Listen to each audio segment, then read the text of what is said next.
70% of families will lose their wealth by the second generation, and 90% will lose their wealth by the third.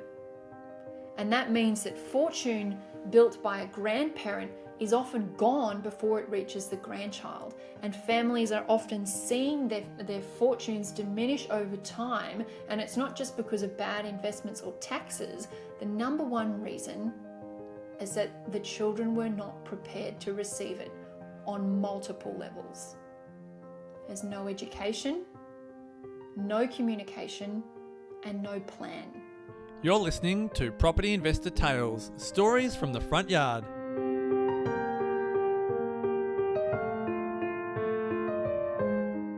Hi and welcome back to Property Investor Tales. Today we're talking about something massive. Not just a theory and not just a trend, but a once in a generation shift that's already shaping our society. We're talking about the evolution of the Australian dream and the $6.2 trillion intergenerational wealth transfer that's already underway. Now, Sam has already done a podcast on this, which we'll link in the description below. He talks about how it's reshaping real estate and the economy itself. But today, I'm taking the viewpoint of an advisor who works alongside colleagues that have heard the heartfelt stories of thousands of our clients as they navigate wealth and property. And it starts here. For decades, the Australian dream was simple, right? Work hard, buy a home, retire with a bit of super. That was the path. But let's be honest, that dream is slipping out of reach for a lot of people. And we hear about it day by day in the work that we do.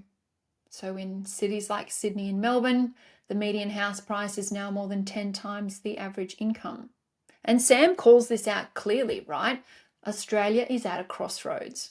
The traditional path, so job plus mortgage plus super, is no longer guaranteeing security. So the question is, if the old dream is fading, what is going to take its place? And Sam's answer? It's property investing. Not just for yourself, but for your family's future. Because property does something that wages never can. It grows while you sleep. It builds capital and cash flow. And when structured right, it can be passed on intact across generations. But today's episode isn't about income. It's about legacy. And legacy is something that you build over time, right? By understanding the market, using leverage wisely, and thinking beyond your lifetime. So why does this matter? Right now, as Sam said in his podcast, economists estimate that there's $6.2 trillion in wealth that will move from older Australians to the younger generations over the next coming decades. But here's the problem. Many families and advisors aren't ready. And in some of the conversations that we have with clients, they want to leave gifts for their kids. They want to, it's not enough, however, because some of them are putting their own actual retirements at risk, which essentially is just kicking the can down the road and putting the burden around the corner. Others have no estate plan at all, and it leaves their kids more with stress and not security. And then we've got the question of recipients. They're not feeling confident managing what's coming and start dabbling in investments as it slowly erodes that gift rather than capitalizing on it. So it's a real risk, right? But it's also a once in a lifetime opportunity. Because according to Sam and his Urban Property Investor podcast, that $6.2 trillion of wealth, it's got to go somewhere. And logically speaking, that wealth will be transferred to the children and grandchildren of those that earned it. And the generations, so these are the builders and the boomers that built up that wealth, and it's especially in real estate, they've lived frugally, right? They bought early, they held on long, and now that capital is starting to flow downstream. But here's the kicker. The next generation, they're wired differently. So while boomers might flinch at like a $3 muffin, millennials are having $7 iced almond lattes, or is that just me? Sam says these people are loaded, but they're frugal, and you cannot get money out of their back pocket. And it's not being rude or anything. It's just the reality. And then we've got millennials and Gen Z. Well, they're spenders. They're the renovators. They're the investors. And they're more likely to put their inheritance straight back into the economy, and especially into real estate. And this, as Sam explains it, is what causes a structural shift in the market, because the real estate values don't just grow, they're shifting. And when there's more money coming into the funnel, it changes the landscape of the product that we're purchasing and how we interact with it. So if you're asking where the next wave of demand is coming from, it's coming from this. The kids of boomers are cashing in on their inheritance and they're putting it to work. But will that wealth last? So let's take a step back and ask what actually happens when the wealth changes hands. And there's an age-old saying, shirt sleeves to shirt sleeves in 3 generations. And sadly, it's backed by data. 70% of families will lose their wealth by the 2nd generation, and 90% will lose their wealth by the 3rd.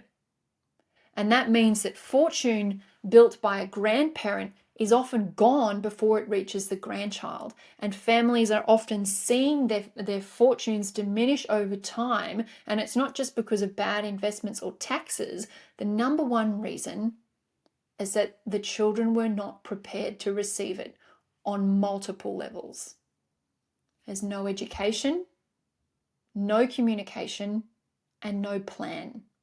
So while Australia's boomers and builders, they may be sitting on a big pile of $6.2 trillion worth of wealth, that money is at risk of disappearing without a framework in place. And that's why legacy isn't just what you leave behind, it's what you teach while you're still here.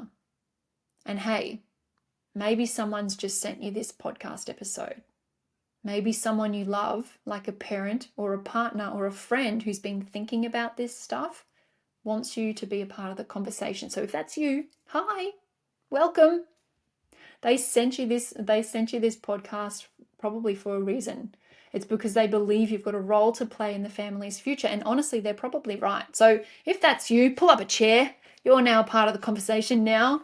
But if you're wondering why I'm so passionate about this and why I care so deeply, it's because I've lived the other side, okay? And I can tell you the reality is that $6.2 trillion worth of wealth, I'm not going to be getting any of it. And there's a reason why. So I'm a country girl. I grew up in Western Queensland, where my dad, he ran his agricultural business with no formal education. But despite all of that, he was an absolute master in his field. He even ended up traveling from, Western Queensland out to Germany to learn from leaders in manufacturing and engineering. But it was his mindset above all else that impacted me. So he taught me to embrace life and opportunity no matter what. And he was the most curious and capable person I ever knew. And the lesson he taught me, I was only ever limited by my mindset and that I could do anything if I was brave enough to try. And he's one of the most important people in my life. And at the age of 58, he died of a heart attack.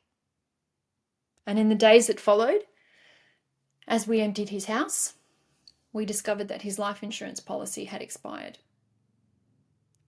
So his property, his business, his machinery, and his intellectual property all vanished. And our family's livelihood disappeared with him. And I'm often asked, how does that happen? How does your dad not renew his life insurance policy, right? Well, anyone with links to small business, farming, or agriculture who are listening, you will know that when your business falls on hard times, sacrifices are made. And yet no one thinks the unthinkable will happen. But it did. When all was said and done, and the last piece of equipment sold off, there was practically nothing left. And that experience changed me for many reasons. And that's why I speak so passionately about planning and about property and protecting your life's work, because legacy isn't automatic. It has to be built, it has to be taught and protected on purpose. So I'll shake up the mood a little bit so it's not so gloomy. Let's bring this full circle, okay? The Australian dream isn't dead. It's evolving. But today, that dream looks like renting for lifestyle, buying for growth, building multiple income streams, learning how to leverage tax and different structures, and most importantly, passing on not just wealth, but wisdom. And we're not trying to own a home, we're trying to own a future and build a legacy that lasts. And here's something that I love about positive real estate. Our founders, Jason and Shay Witten, understood this generational challenge early. They saw the need for families and not just individuals to get aligned with wealth building. And they knew that financial education has to be passed on for it to stick. And that's why when a client joins our mentoring program, their adult children are included for free. Because this isn't just about helping one person buy property, it's about making sure the next generation is ready. It's about preparing families to have the conversations that matter now and not later. We're not just coaching investors, we're helping parents pass on a mindset and a strategy and the confidence so their kids don't have to start from scratch. And I'm speaking from experience. That's legacy in action. So here's the final takeaway. We're living through this $6.2 trillion wealth transfer shift, but the question isn't if it's coming. It's about whether you and the people that you love are ready for it. And if you're not sure where to start or how to bring your family into the conversation, hey, to you listening, that's exactly why we're here.